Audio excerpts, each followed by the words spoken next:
Are there any justices of the peace or law enforcement officers among you? No. Are any of you related by blood or marriage to any law enforcement officer?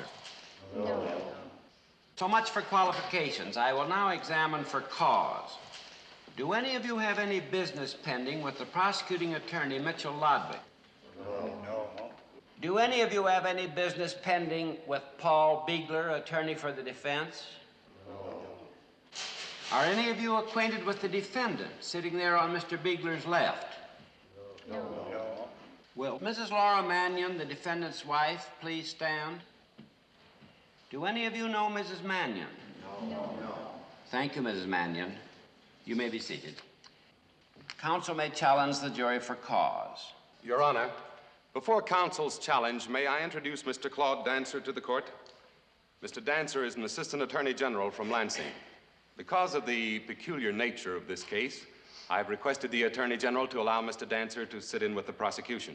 Your reputation precedes you, Mr. Dancer. It's a privilege to have you in my court. Thank you, Your Honor. I'm sure it'll be instructive.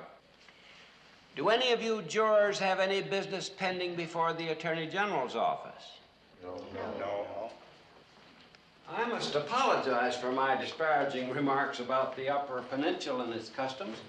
I've seldom seen a murder jury selected and sworn in less than half a day. You have won my heart completely, gentlemen.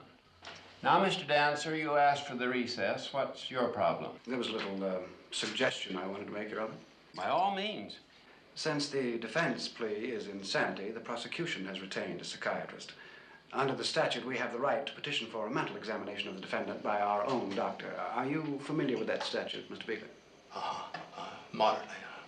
I think it would only delay things to file a formal petition, so why don't we just get together and sort of informally agree to ask His Honor for an adjournment, only a day or so, and our doctor can visit with the defendant. I think it would save everyone a great deal of time, don't you, Mr. Beeler? Yes, I'm sure it will. Good. But suppose you just go ahead and file that formal petition anyway. Of course, you're a little late, aren't you? Well, maybe His Honor will overlook that.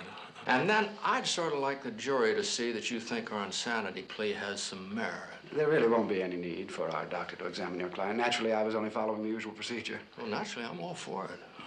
Well, do you wish to file the petition or not, Mr. Dancer? Yes, Your Honor. That won't be necessary. Oh, that's right. It won't be necessary at all. Skirmish over. Shall we join now on the field of battle? The body of Quill had sustained 5 gunshot wounds. One of the bullets had passed through the heart. Death, in my opinion, was almost instantaneous and was directly caused by this wound. Dr. Rashid, may I have your detailed report? Certainly. I ask that this report be marked People's Exhibit 1 for identification. So received and marked. The people hand the defense a copy of the report. Counsel may cross-examine. Dr. Rashid, your primary purpose is to ascertain the cause of death, was it not? Yes.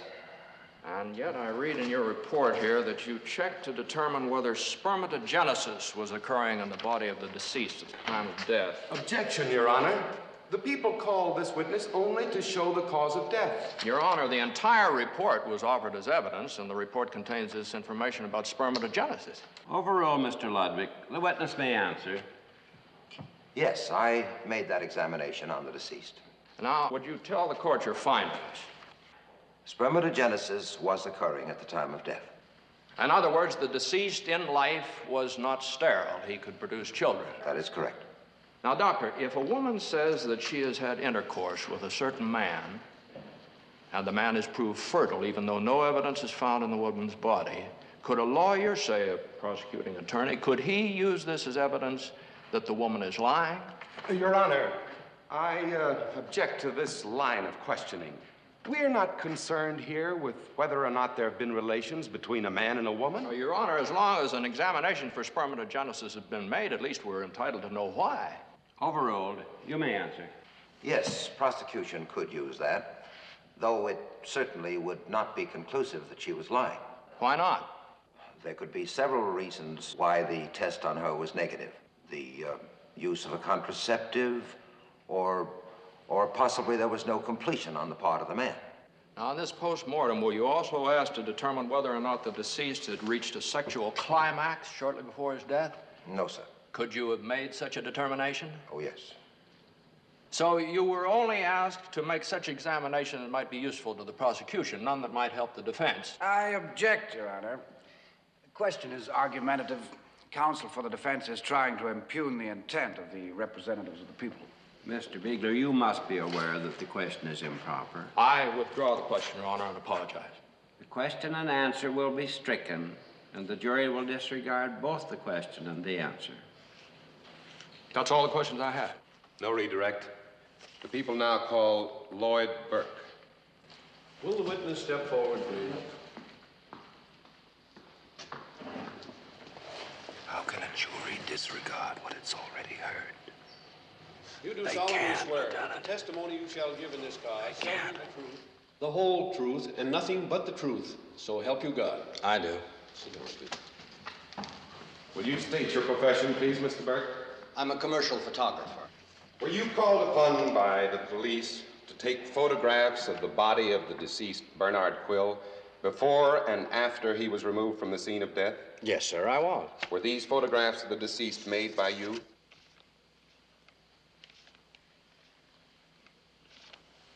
They were. The reporter will please mark these photographs People's Exhibit 2A to 2D for identification. Photographs are tendered to the defense for examination, and the people move their admission as evidence. Your witness. No questions, no objections. Paul, The witness you may took pictures step of me down. that night, too. No, just a minute, Mr. Burke. Mr. Burke, these photographs offered as evidence, are they the only photographs you took that night? Why, no. I suppose the others didn't turn out, is that it? All my pictures turn out. Oh, of course. I beg your pardon. Did you give the other pictures to the police? Yes, sir, I did. Well, Mr. Burke, what were they? Were they side shots, or a shot of the moon, perhaps, or a black bear scavenging the Thunder Bay dump? Your Honor, I object. I can't see how other photographs are relevant. The photographs in evidence were introduced to show that the deceased met with a violent death. Well, Your Honor, I should think any photograph pertaining to the case would be relevant. The point is good, Mr. Beegler. Continue. What were these other photographs of, Mr. Burke? Lieutenant Mannion's wife. You mean these photographs showed how she looked that night after Barney Quill was killed? Yes. Your Honor, how she looked is irrelevant. No evidence has been introduced to connect Mrs. Mannion's appearance to a charge of murder. Well, I'm sorry, Your Honor. I just wanted to make sure that the prosecution wasn't withholding evidence. Now, look here. I protest to the defense attorney's persistent attacks on the motives of the prosecution. The jury will disregard the remark made by the attorney for the defense. There is no reason to believe that the prosecution has not acted in good faith. No, my apologies to the prosecution and to the court. But, Your Honor, as long as protests are being made, I'd like to make a protest myself. Now, I'm perfectly willing to take on these two legal giants anytime, any place. But in all fairness, it ought to be one at a time. I don't want these two fellas pitching knuckleballs at me at the same time. It seems to me you're batting close to 1,000, Mr. Beegler. But your point is well taken. Whichever attorney opens with the witness, he alone shall continue with that witness until the witness is excused. Thank you, Your Honor. No more questions. No questions.